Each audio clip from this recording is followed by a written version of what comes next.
तो पहला सवाल देखो आज का।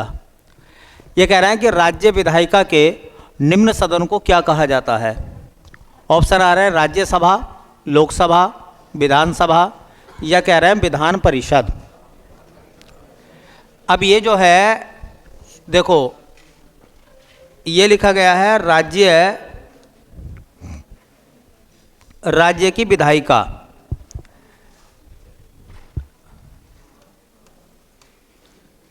राज्य की विधायिका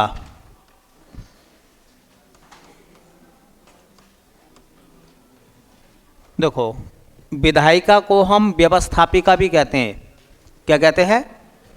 विधायिका को क्या कहते हैं? व्यवस्थापिका। विधायिका को क्या कहा जाता है? व्यवस्थापिका। इसी को केंद्र में संसद कहा जाता है। केंद्र में क्या कहते हैं? इसी को संसद कहते हैं। तो पहला सवाल तो मेरा ये है आपसे कि राज्य की जो विधायिका है, जिसको हम व्यवस्थापिका बोल रहे हैं बेटा, इस व्यवस्थापिका का उल्लेख संविधान के किस भाग में आता है? तो राज्य की विधायिका का उल्लेख संविधान के भाग 6 में आता है। ठीक है। जैसे संसद के 2 सदन होते हैं, वैसे ही विधायिका के 2 सदन होते हैं। तो इस विधायिका के सदन कितने होते हैं? विधायिका के सदन होते हैं 2। हर राज्य में 2 नहीं होते। प्रत्येक राज्य में 2 सदन नहीं होते। कुछ राज्य ऐसे जिनमें 1 सदन है और कुछ राज्य ऐसे होते हैं जिनमें 2 सदन होते हैं। ठीक है। तो संसद के 2 सदन होते हैं, एक लोकसभा और एक राज्यसभा। ऐसे ही कुछ राज्यों में विधायिका के 2 सदन हैं। जिन राज्यों में विधायिका के 2 सदन होते हैं उन्हें द्विसदनात्मक विधायिका कहते हैं हम। द्विसदनात्मक विधायिका। ठीक है। यह द्विसदनात्मक विधानमंडल, इसको विधानमंडल भी बोला गया है। अब 2 सदन कौन कौन से होते हैं? देखिए, एक होता है विधान परिषद, एक होता है विधान परिषद, और बेटा एक होता है विधानसभा। क्या होता है? विधानसभा। तो विधानमंडल या विधायिका के 2 सदन होते हैं। एक को हम कहते हैं बेटा विधान परिषद और दूसरे को कहते हैं हम विधानसभा। अब सवाल ये है कि जो विधानसभा है, हर एक राज्य में विधानसभा है।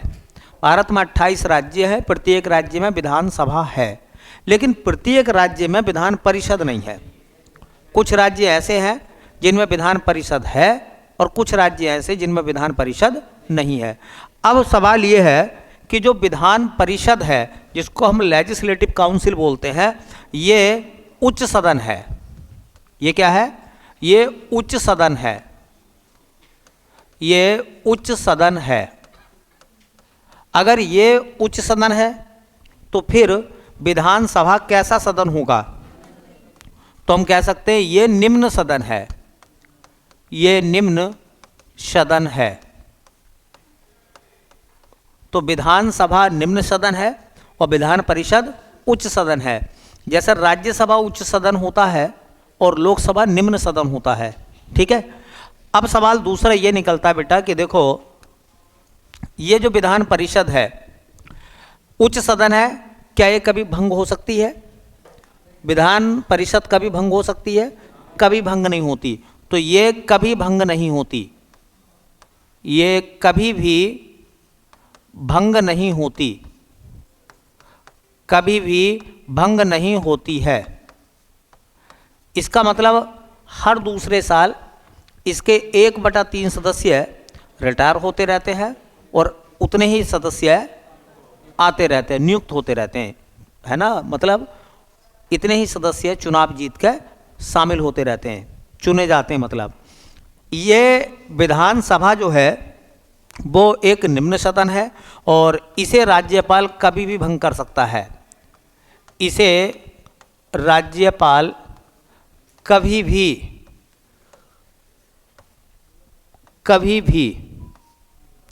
भंग कर सकता है। भंग कर सकता है। तो विधानसभा को कौन भंग कर सकता है? राज्यपाल। ठीक है, एक बात मैं और लिखवा दूं या बता दूं, जो विधान परिषद के सदस्य होते हैं उनका एमएलसी कहा जाता है। क्या कहते हैं? MLC, member of legislative council.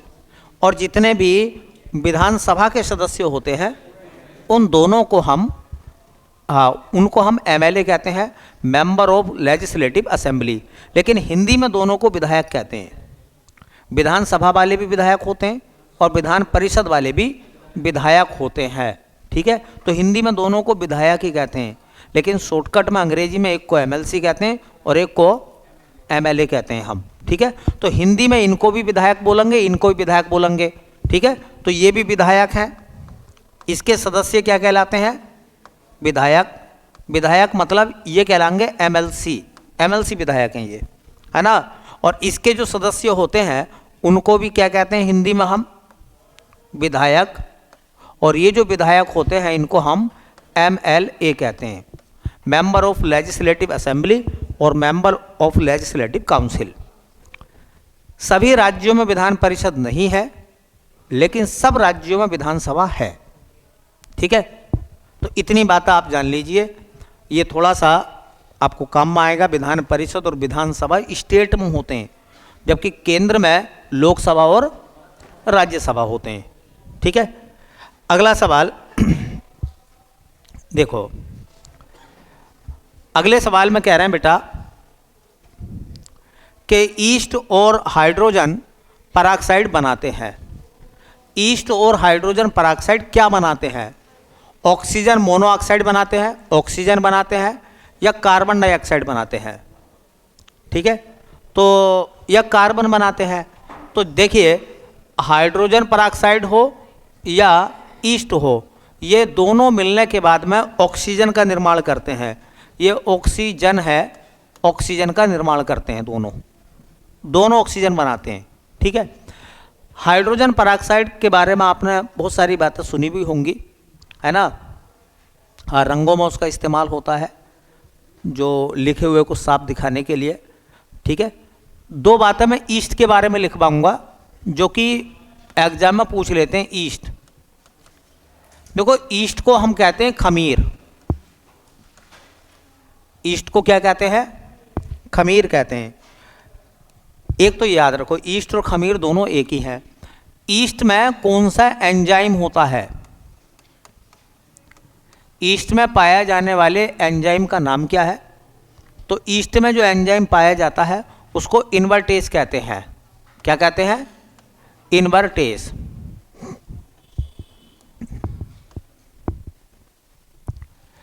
Invertase कहते हैं, या तो इन्वर्टेज कह दो या इन्वर्टेज कह दो, बात एक ही है।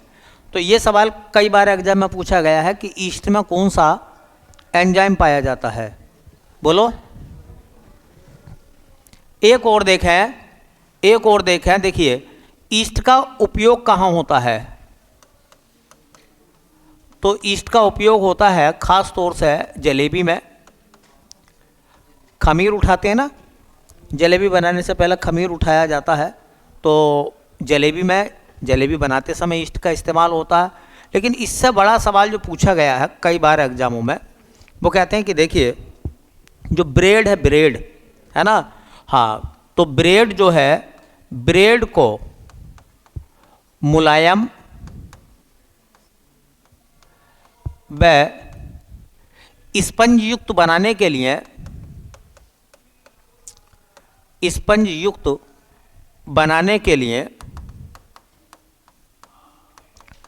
बनाने के लिए उसमें खमीर मिलाते हैं।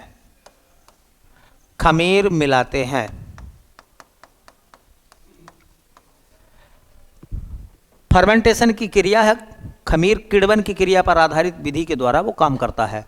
तो दो बातें जान लीजिए, ईस्ट या खमीर में पाया जाने वाले एंजाइम का नाम, और डबल रोटी हो या ब्रेड हो, डबल रोटी या ब्रेड को मुलायम बनाने के लिए क्या मिलाते हैं? ईस्ट मिलाते हैं या खमीर मिलाते हैं। और ईस्ट और हाइड्रोजन पराक्साइड क्या बनाते हैं? ऑक्सीजन का निर्माण करते हैं। ठीक है, ऑक्सीजन का निर्माण करते हैं। तो ईस्ट के बारे में आप जान लीजिए, 2 बात है। अगला सवाल देखो, अगले सवाल में कह रहे थे भारत के गुजरात में स्थित एक सहकारी बैंक SEWA शेबा स्वयं नियोजित महिला संघ की शुरुआत कब हुई थी? देखो, स्वयं नियोजित, स्वयं के द्वारा रोजगार देने वाली एक महिला संघ बना था ये। तो ये महिला संघ कब बना था? इसको हिंदी में तो कहते हैं हम स्वयं नियोजित महिला संघ, स्वयं नियोजित महिला संघ।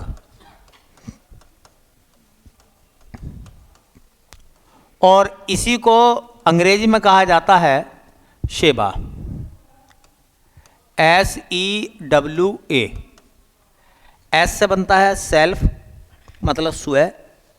ई से बनता है एम्प्लॉयड, नियोजित। W से बनता वुमेन्स, महिला। और ए से बनता है एसोसिएशन। तो सेल्फ एम्प्लॉयड वुमेन एसोसिएशन है ये। देखो ये क्या है, पहला सवाल ये है, इसकी स्थापना कब हुई थी बेटा, ये हमसे सवाल में पूछा है। अब ऑप्शन में आपके सामने आ रहे हैं 1874, 1894, 1994 और 1974। तो हाँ, वैसे ये संस्था जो बनी थी वो 1974 में बनी थी। तो किस समय इसकी स्थापना हुई थी? 1974 में। अच्छा, इसकी स्थापना किस स्थान पर हुई थी? ये गुजरात में बनी थी। और गुजरात में इसकी स्थापना कहाँ हुई थी? तो अहमदाबाद में। गुजरात में कहाँ? अहमदाबाद। गुजरात के अहमदाबाद में इसकी स्थापना हुई थी। राज्य गुजरात हो जाएगा। अच्छा, इसकी संस्थापक कौन थी? इसकी संस्थापक कौन थी? संस्थापक का मतलब जिन्होंने इसको इस्टेब्लिश करा था सबसे पहले, है ना। जैसे वो आता नहीं है, अमूल डेयरी है, तो वर्गीज कुरियन के सहयोग से अमूल डेयरी बनी थी।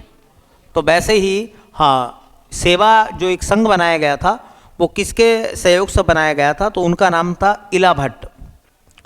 इला भट्ट एक महिला थी जिन्होंने इस संघ को बनाया था।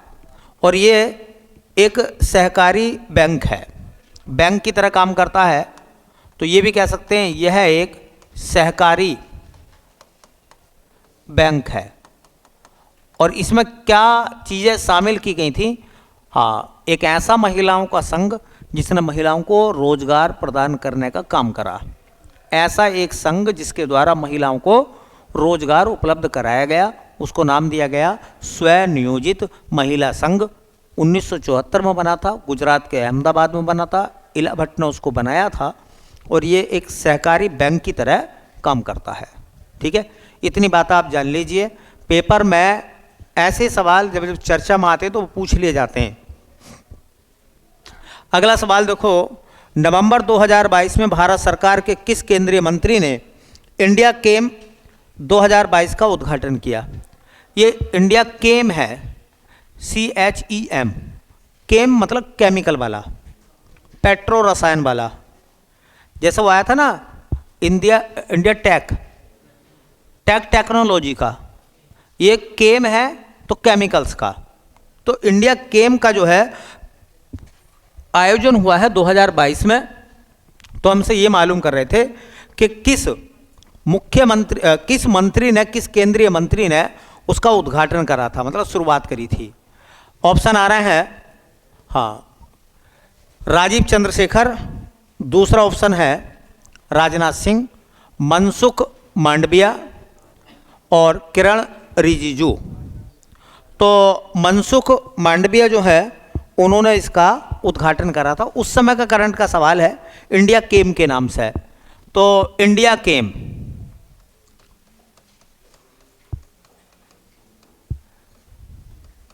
CHEM, ये केम वही है केमिकल वाला, केमिस्ट्री वाला। ठीक है, इंडिया केम 2022। अब देखो दो सवाल देख लो बस यहाँ। अब इसमें वो सब बातें कही गई होंगी जो केमिकल से रिलेटेड होंगी, पेट्रो रसायन, रसायन से रिलेटेड होंगी, ठीक है। इंडिया केम का आयोजन कहाँ हुआ था? इंडिया केम 2022 का आयोजन कहाँ हुआ था? तो इसका आयोजन हुआ था प्रगति मैदान में। अब प्रगति मैदान सब बच्चों को पता होना चाहिए कहाँ है, बोलो, नई दिल्ली में।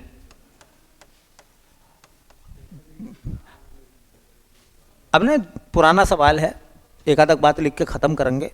अच्छा, इसके बाद में ना इंडिया केम के नाम से 2023 में भी हुआ नहीं है, अगर हो जाता तो फिर मैं आपको करंट वाला करा देता, ठीक है। हाँ, इंडिया केम के नाम से। अब देखो इसके बारे में कहा जाता कि इसका उद्घाटन किसने करा था? तो हाँ, भारत में पेट्रो रसायन मंत्री, पेट्रो रसायन या रासायनिक विभाग जिनके पास है उनका नाम है मनसुख मांडविया। तो उद्घाटन करा था मनसुख मांडविया ने। बस ज़्यादा इसमें कुछ लिखने की ज़रूरत नहीं है।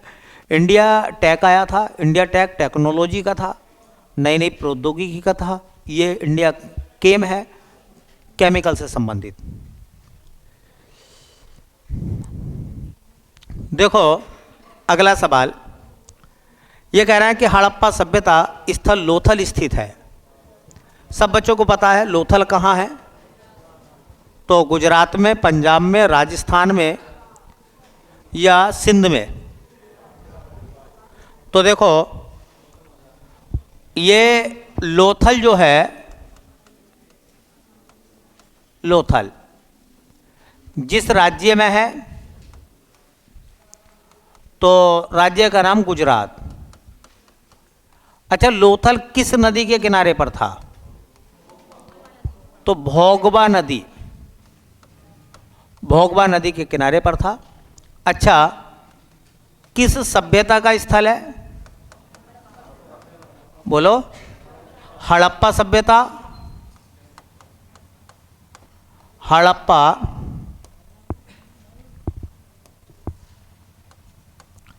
हड़प्पा सभ्यता का स्थल है।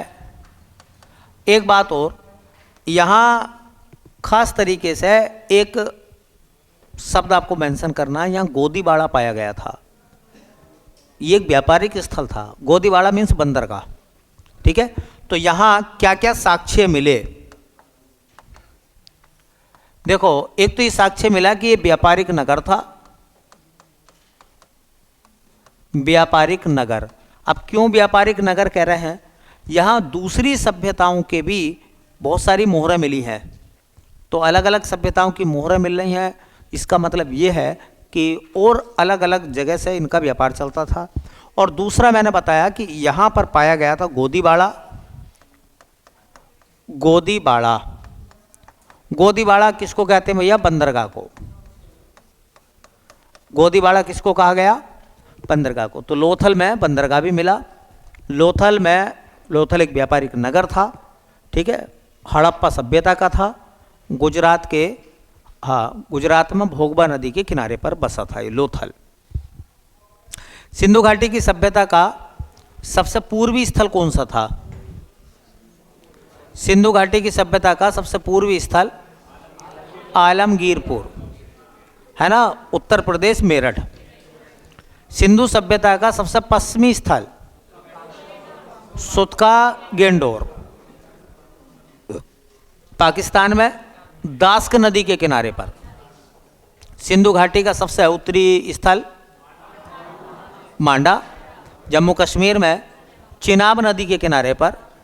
और सिंधु घाटी की सभ्यता का सबसे दक्षिणी स्थल दैमाबाद, परवरा नदी के किनारे पर, महाराष्ट्र में, ठीक है।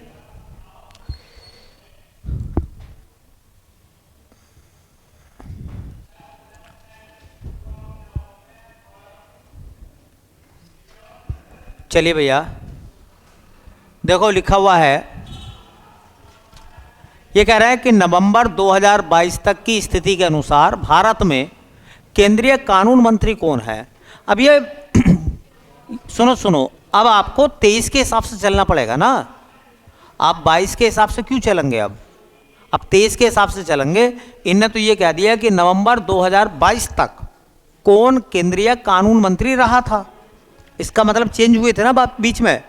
तो अब तुम ना, मैं 5 मिनिस्ट्री लिखवा रहा हूँ आपको, 5 मंत्री आप देख लीजिए, जो शायद आपको कुछ के नाम पता होंगे और कुछ के नाम पता नहीं होंगे। मिनिस्ट्री में 5 नाम, मिनिस्ट्री में 5 नाम। केंद्रीय कानून मंत्री इस समय वर्तमान में केंद्रीय कानून मंत्री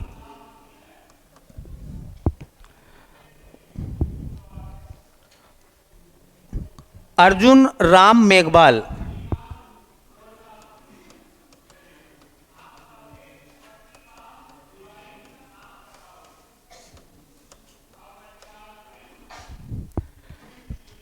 केंद्रीय जल शक्ति मंत्री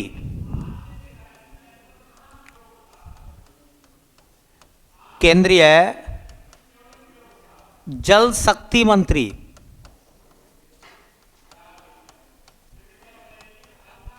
जल शक्ति मंत्रालय तो शुरू से इन्हीं के पास रहा है, गजेंद्र सिंह शेखावत। गजेंद्र सिंह शेखावत।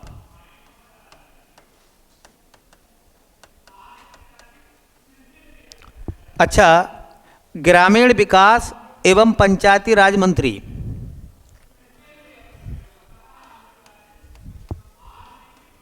ग्रामीण विकास एवं पंचायती राज मंत्री पंचायती राज मंत्री इस समय जो है उनका नाम है गिरिराज सिंह। गिरिराज सिंह।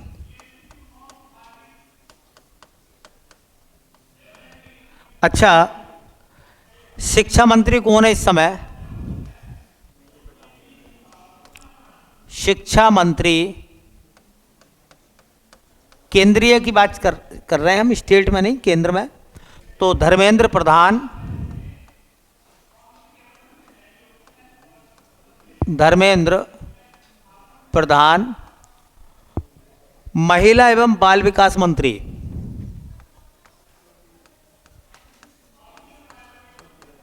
महिला एवं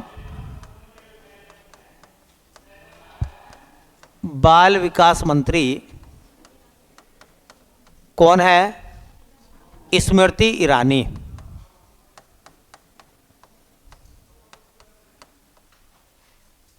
ऐसा ना मिनिस्ट्री के एसएससी जीडी में मिनिस्ट्री के सवाल मालूम कर लेगा आपसे।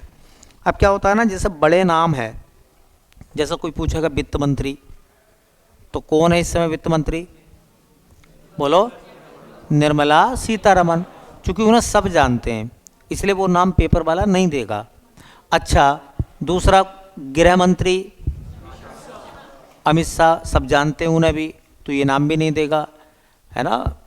अच्छा, रक्षा मंत्री राजनाथ सिंह, उनको भी सब जानते हैं। अब पेपर बनाने वाला पेपर बनाता है, ऐसी मिनिस्ट्री पूछता है या तो जिनमें हाल फिलहाल में बदलाव हुए हों, अभी किसी ना किसी का विभाग चेंज करा हो, किसी दूसरे आदमी को दिया गया हो, या तो ऐसी मिनिस्ट्री के नाम आते हैं, या फिर ऐसी मिनिस्ट्री के नाम पूछ लिए जाते हैं जो सुर्खियों में कम रहते हैं, सुर्खियों में कम रहते हैं। इसलिए मैंने आपको ऐसे नाम लिखवाए हैं जो सुर्खियों में, जैसे ग्रामीण विकास एवं पंचायती राज मंत्री, है ना, शिक्षा मंत्री, महिला एवं बाल विकास मंत्री, केंद्रीय जल शक्ति मंत्री। तो आप कम से कम, हाँ, जो केंद्र के मिनिस्टर हैं उनके कुछ के नाम आप, हाँ, याद कर लें। 10-15 नाम तो याद कर ही लें मिनिस्ट्री के, 5-5 करके सब याद हो जाएंगे हमें, ठीक है।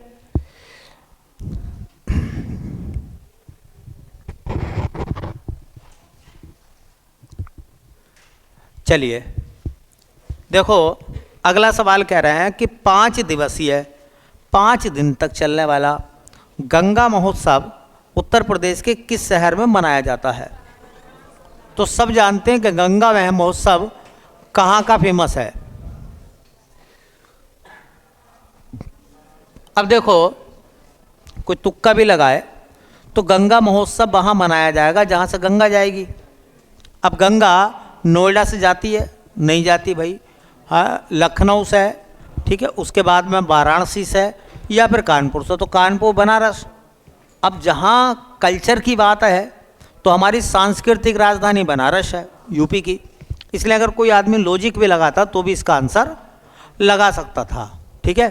तो मैं कुछ महोत्सव लिखवाऊंगा, उनके बारे में ध्यान रखना। प्रमुख महोत्सव, यह है उत्तर प्रदेश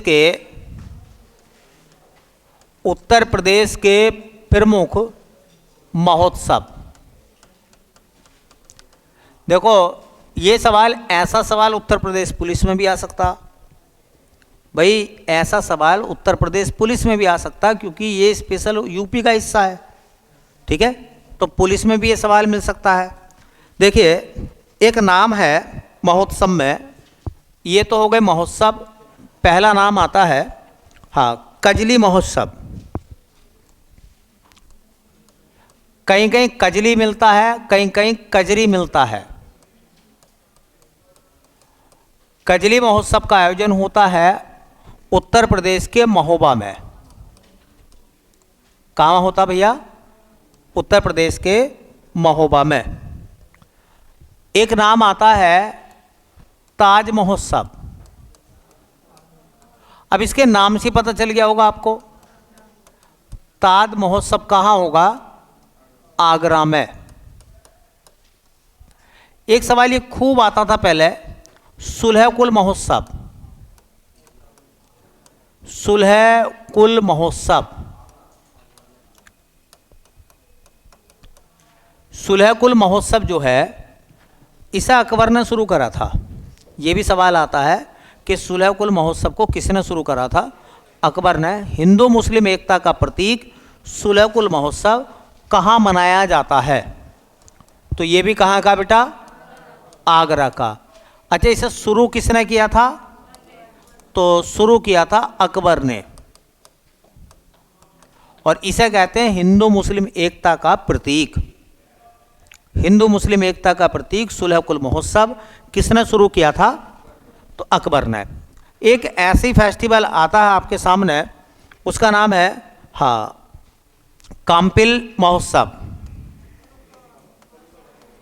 भाई, काम्पिल्य महोत्सव सबको पता है ना? काम्पिल्य या काम्पिल महोत्सव जो है फर्रुखाबाद।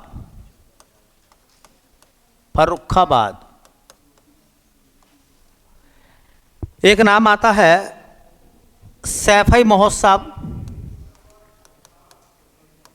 सैफई महोत्सव, सैफई ने कस्बा है, और वो कस्बा है इटावा का। इटावा जिले में पड़ता है, ठीक है। एक आता है, हाँ, गंगा महोत्सव। एक नाम आता है बेटा गंगा महोत्सव, जो कि पेपर में पूछा हमसे। गंगा महोत्सव, गंगा महोत्सव जो है वो आता है वाराणसी। और अगर तुमसे ऐसा पूछने लगे, यमुना महोत्सव, यूपी में यमुना महोत्सव, तो यमुना महोत्सव है मथुरा का। कहाँ का? और एक नाम आपने सुना भी होगा, एक नाम आता बेटा, उसको हम कहते हैं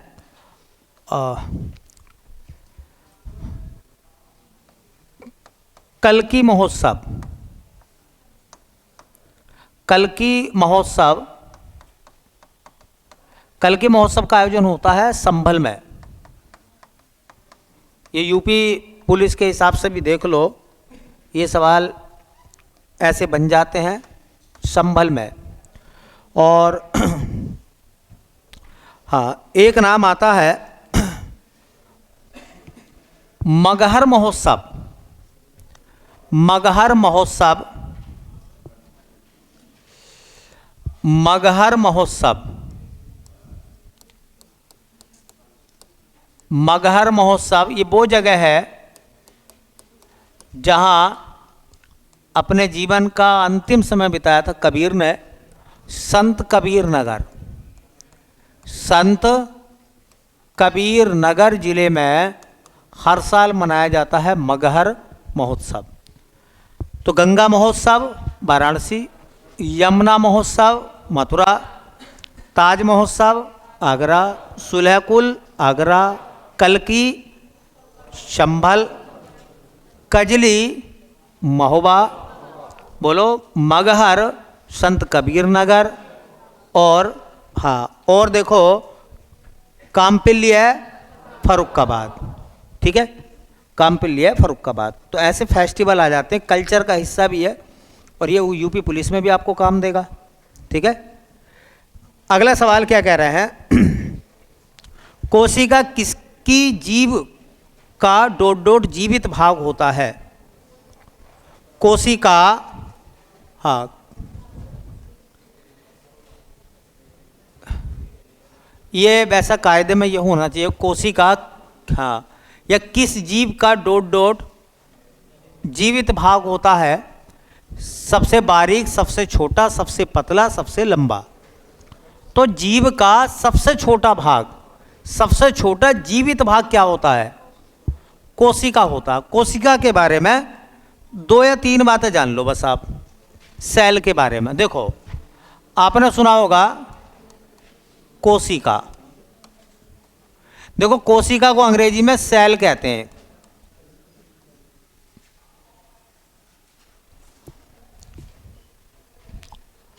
कोशिका को अंग्रेजी में सेल कहते हैं। सेल के बहुत सारे पार्ट होते हैं। सेल वाल होता, कोशिका भित्ति, केंद्रक होता है, राइबोसोम होता है, लाइसोसोम होता है, बोलो हाँ, माइटोकॉन्ड्रिया होता कोशिका में, बहुत सारे पार्ट होते हैं कोशिका के।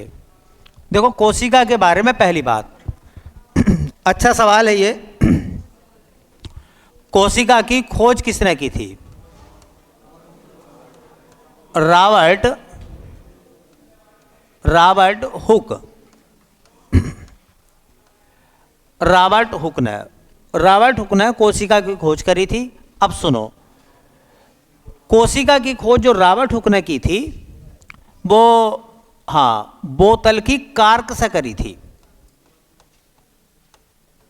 बोतल की कार्क से या कॉर्क से। पहले बोतल में ना उसको बंद करने के लिए कार्क लगाते थे, तो उस कार्क में मधुमक्खी के छत्ते के समान उनको एक आकृति दिखाई दी, उसी से उन्होंने कोशिका को खोजा था रॉबर्ट हुक ने। ऐसा भी आ सकता है कि रॉबर्ट हुक ने कोशिका को किस चीज़ से खोजा, तो बोतल की कॉर्क से। अच्छा कोशिका क्या है? तो हम ये कह सकते हैं यह जीवन की सबसे छोटी,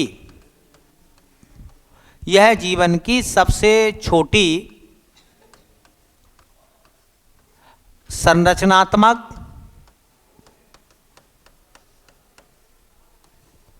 व क्रियात्मक या कार्यात्मक इकाई है। या यूं कह दें कि जीवन का सबसे छोटा हिस्सा क्या है? कोशिका है, ठीक है। अब ये क्या है? देखो आपने एक नाम भी सुना होगा कि जो सेल है ना, देखो ये तो है कोशिका। सबसे छोटी क्या होती है शरीर के अंदर? कोशिका होती है। लाखों कोशिकाएं मिलने के बाद कोशिका जीवित होती है। ये जीवित है, इसमें जीवन है, मतलब कुछ मृत कोशिकाएं भी होती हैं, कुछ जीवित होती हैं। तो जीवित कोशिकाओं से तो जीवन बनेगा। लाखों कोशिकाएं मिलने के बाद में बनाती है बेटा ऊतक, अंग्रेजी में कहते हैं टिश्यू। लाखों कोशिकाएं मिलकर ऊतक बनाती हैं। लाखों ऊतक मिलने के बाद में बनाते हैं अंग। क्या बनाते हैं? अंग, मतलब ऑर्गन्स। और कई सारे अंगों को मिलाकर बनता है अंग तंत्र। अंग तंत्र मतलब इसको हम कह सकते हैं ऑर्गन सिस्टम, ठीक है। और बहुत सारे अंग तंत्र मिलकर निर्माण करते हैं किसका? शरीर का। तो हम ये कह रहे हैं कि हमारा जो शरीर है, इस शरीर का सबसे छोटा हिस्सा कौन सा है? कोशिका। सबसे छोटा हिस्सा शरीर का क्या है? कोशिका है। अब एक हिसाब लगा लेना, एक हिसाब लगा लो कि देखो ऊतक में क्या है, तो बहुत सारी कोशिका जब एक जगह इकट्ठी हो गई तो उन्हें ऊतक बोला गया, ठीक है। अच्छा, अंगों में क्या है? कोशिका। भाई बहुत सारे ऊतक मिले तो अंग बने, तो ऊतक में क्या है? कोशिका। भाई ऊतक में भी तो कोशिका है, तो अंगों में कोशिका हो गई। अंग तंत्र में क्या है? कोशिका, क्योंकि वह अंगों से मिलकर बना है। इसी प्रकार शरीर का निर्माण किससे हुआ फिर? मैं नाम अलग अलग दे दिए हैं, नाम अलग अलग दे दिए हैं, ठीक है। तो मैं ये कह रहा हूं कोशिका जीवित होती है। अगर कोशिका जिंदा है, अगर कोशिका जिंदा है तो फिर ऊतक जिंदा है, ऊतक जिंदा है तो अंग जिंदा है, अंग जिंदा है तो अंग तंत्र ऑर्गन सिस्टम जिंदा है, और अंग तंत्र जिंदा है तो शरीर जिंदा है। शरीर के मरने का मतलब क्या है? कोशिका का मरना, कोशिका का मरना। अगर शरीर की सभी कोशिकाएं मर जाएं तो फिर इंसान की, जीव की क्या हो जाती है? डेथ हो जाती है। अच्छा देखो, ये कोशिकाएं ही संरचना का निर्माण करती हैं। हाथ पैर पूरा शरीर इन्हीं से मिलकर बना है, और ये कार्यात्मक भी है। क्रिया भी इन्हीं के माध्यम से होगी, क्रिया भी इन्हीं के माध्यम से होगी। मान लो हाथ के माध्यम से आप किसी चीज़ को पकड़ रहे हैं, रोक रहे हैं, तो आपके हाथ में लाखों कोशिकाएं हैं, वो क्या कर रही हैं? बल लगा रही हैं। तो जितने भी काम आपका हाथ कर रहे हैं तो आपको लग रहा है हाथ एक अंग है, लेकिन इस हाथ में क्या है? कोशिकाएं हैं। इसका मतलब शरीर की संरचना हो या शरीर के द्वारा किया गया कार्य हो, उस कार्य को करने के लिए कौन जिम्मेदार है? कोशिका जिम्मेदार है, ठीक है। तो एक बात आप इसको भी याद रखो। एक सवाल यह आता है कि जो कोशिका का अध्ययन है, कोशिका का अध्ययन, उसको कहते हैं साइटोलॉजी, CYTOLOGY। कोशिका का अध्ययन क्या कहलाता है? साइटोलॉजी कहलाता है। कोशिका के अध्ययन को क्या कहते हैं हम? साइटोलॉजी कहते हैं। एक और, कोशिका सिद्धांत किसने दिया था? कोशिका सिद्धांत, इसे कहते हैं सेल थ्योरी। कोशिका सिद्धांत किसने दिया? कोशिका सिद्धांत किसने दिया था? तो दो वैज्ञानिक थे, एक जंतु वैज्ञानिक थे और एक वनस्पति वैज्ञानिक थे, स्लाइडेन और श्वान। स्लाइडेन, एक का नाम था स्लाइडेन, व दूसरे वैज्ञानिक थे श्वान।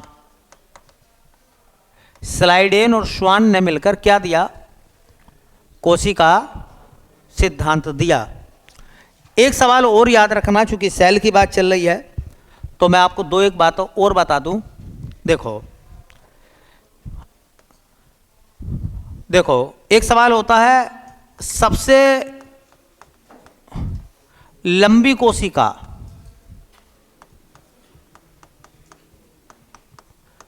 सबसे लंबी कोशिका जिसकी लेंथ बहुत ज़्यादा होती है, वो बड़ी कोशिका है लंबाई में, ठीक है। तो वो होती है तंत्रिका तंत्र।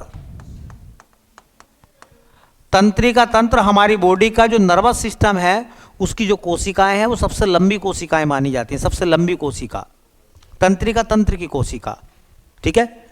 एक सवाल आता है, सबसे बड़ी कोशिका, सबसे बड़ी कोशिका किसको मानते हैं? शुतुरमुर्ग का अंडा, शुतुरमुर्ग,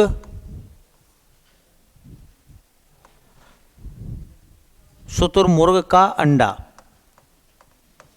अंग्रेजी में उसको ऑस्ट्रिच एग कहते हैं, ऑस्ट्रिच एग। बाकी सेल के अलग अलग प्रकार हैं, जैसा आप सुनोगे कोशिका भित्ति होती है, ठीक है। तो पादप की कोशिका भित्ति जो है वो सेलुलोज की बनी होती है, जबकि कवक की कोशिका भित्ति काइटिन की बनी होती है। तो किसी दिन बात चलेगी कोशिका भित्ति के बारे में, तो हम बताएंगे इसके बारे में कि किससे कैसे कैसे निर्माण होता है, ठीक है। कोशिका के बारे में इतनी बात जान लो, ये आपके लिए महत्वपूर्ण है। कोशिका की खोज किसने करी, किस चीज़ से करी, बोतल की कार्क से। जीवन की सबसे छोटी इकाई कोशिका, चाहे वो संरचनात्मक हो या कार्यात्मक हो। कोशिका से क्या बनते हैं, ऊतक, ऊतक से अंग, अंग से अंगतंत्र और उसके बाद शरीर। तो शरीर के बनने में किसका योगदान है, कोशिका का। कोशिका का अध्ययन क्या कहलाता, कोशिका सिद्धांत किसने दिया, स्लाइडेन और स्वान ने। सबसे लंबी कोशिका शरीर में कहाँ पाई जाती है, तंत्रिका तंत्र में। और सबसे बड़ी कोशिका कहाँ की है, बोलो, शुतुरमुर्ग का अंडा। देखो एक सवाल, ये सवाल देखो, बांग्ला ... का प्रसिद्ध लोक नृत्य है। अब देखो बहुत सारे बच्चे सोचेंगे इसमें एक ऑप्शन आ भी गया पश्चिमी बंगाल, तो हमारे दिमाग में एक बात बैठ जाएगी, यार बांग्ला ये है, बंगाल ये है। तो जिसने नहीं पढ़ा वो क्या करेगा, अगर तुम भी इसका आंसर पढ़े हुए नहीं होते, तुक्का अगर आपको लगाना पड़ता तो क्या करते, पश्चिमी, भाई पश्चिमी बंगाल ही लगा के आते और क्या करते, पश्चिमी बंगाल लगा के आते, ठीक है। तो देखो मेघालय के, ये मैं दो आपको नृत्य बता रहा हूं, ऐसे लिख लो, मेघालय के नृत्य खास तरीके से है। तो मेघालय में एक नृत्य तो देखो यही आ गया, बांग्ला, याद रखो मेघालय का नृत्य है। और एक मेघालय का नृत्य है, हाँ, लाहो, क्या नाम है, लाहो। लाहो भी पेपर में पूछा गया है, और इसी को लाहो को कहते हैं, हाँ, चिपिया। लाहो को क्या बोलते हैं, और चिपिया नृत्य है। और एक याद और रख लो, मेघालय में 3 याद रखने हैं, जब भी पेपर मांगे 3 में से कोई ना कोई फंस जाएगा भाई। बांग्ला हो गया, लाहो या चिपिया हो गया, और एक तीसरे का नाम है, हाँ, उसे कहते हैं नोंग क्रेम, नोंग क्रेम। ये 3 नाम याद रख लो आप, 3 नाम याद रख लो, बांग्ला, लाहो और नोंग क्रेम। ये कहाँ के लोक नृत्य है। अच्छा बताओ, मैंने एक दिन आपको बताया था कि भारत में कितने शास्त्रीय नृत्य हैं, 8। तो बताओ केरल में 2 कौन कौन से हैं, तमिलनाडु का, आंध्र प्रदेश का, उड़ीसा का, मणिपुर का, असम का, और उत्तर प्रदेश या उत्तर भारत का कथक, ठीक है। कथक या, हाँ, उत्तर भारत का है ये। एक सवाल और देखो, वैसे इस सवाल के बारे में कई बार आपको जानकारी दे दी गई है ना, लेकिन ये सवाल थोड़ा, इस सवाल में और जो पहले जानकारी हम लोग ढूंढते थे, एक अंतर देख लो, बहुत बड़ा अंतर कर दिया इसने यहाँ आके। कह रहे हैं मूल कर्तव्यों की सूची की उपधारा जी किससे संबंधित है। अब सुनो, मेरी बात सुनो ध्यान से। यह फंडामेंटल ड्यूटीज संविधान के भाग 4 क में आती है, अनुच्छेद 51 क है, सरदार स्वर्ण सिंह समिति के माध्यम से। इनको हमने कहाँ से लिया था मूल कर्तव्यों को, बोलो, रूस या पूर्व सोवियत संघ से लिया था। कब लिया था, 42वां संविधान संशोधन 1976 के द्वारा। प्रारंभ मूल कर्तव्य हमारे 10 थे, अब हो गए 11। लेकिन इसने क्या पूछा, जो बात मैंने बोली है आपके सामने ये नहीं बूझी। इसने ये पूछा कि जब मूल कर्तव्य शुरू होते हैं 51 अनुच्छेद में, जैसे 51A, 51B, 51C, 51D, 51E, 51F, 51G, तो कह रहे हैं जी में क्या है बताओ, जी में क्या है ये बताओ। अब देखो सुनो, बच्चों की शिक्षा ये भी है, सबसे लास्ट वाला यही है। अच्छा, सार्वजनिक संपत्ति की सुरक्षा ये भी है, फंडामेंटल ड्यूटीज। अच्छा, हमारी मिली जुली संस्कृति की समृद्ध विरासत का संरक्षण करना ये भी है। और कह रहे हैं प्राकृतिक पर्यावरण की रक्षा और उसका संवर्धन करना ये भी है। तो ये सब फंडामेंटल ड्यूटीज में आ रहे हैं, लेकिन हमें ये नहीं पता कौन से नंबर पर आ रहा। इसलिए पढ़ा हुआ और बिना पढ़ा हुआ दोनों बराबर हो गए अब यहाँ का। जिसने अगर मूल कर्तव्यों को पढ़ा और याद नहीं करा सही, सब वो भी बेकार है। और जिसने पढ़ लिया और, है ना, जिसने नहीं पढ़ा वो तो बेकार है ही। जिसने नहीं पढ़ा और याद नहीं हुआ, जिससे मतलब भाई पढ़ा हुआ भूल गए तो वो बेकार, जिसने नहीं पढ़ा वो बेकार। तो कल जो है इस वाले पार्ट को थोड़ा डिटेल में बताएंगे। ऐसे सवाल भी ABCD करके पूछे जा सकते हैं, ठीक है। तो बाकी देखते हैं बेटा कल।